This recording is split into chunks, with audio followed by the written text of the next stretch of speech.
Are you delaying your UPSC anthropology preparation because of doubts? You're not alone. Every week, hundreds of aspirants ask the same questions. Today, we'll answer the biggest ones so you can focus on what truly matters, your UPSC selection.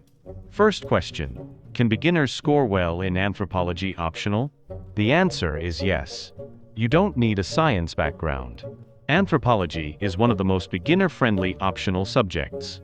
With proper guidance, regular answer writing, and consistent revision, many students have scored excellent marks in their very first attempt. Second question: how many months are enough to complete anthropology? Most serious aspirants finish the syllabus within 4 to 6 months with a disciplined schedule. But completing the syllabus is only the beginning. Multiple revisions and regular mock tests are what truly improve your performance.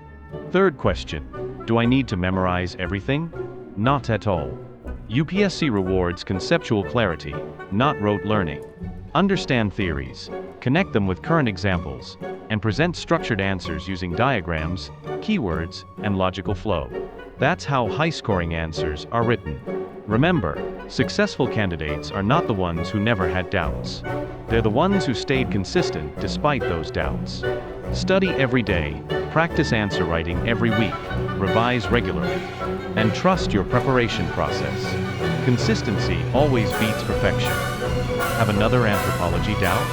Drop it in the comments, and it could be featured in next week's Q&A. Don't forget to like, subscribe, and share this video with fellow aspirants. Keep learning, stay consistent, and all the best for your UPSC journey.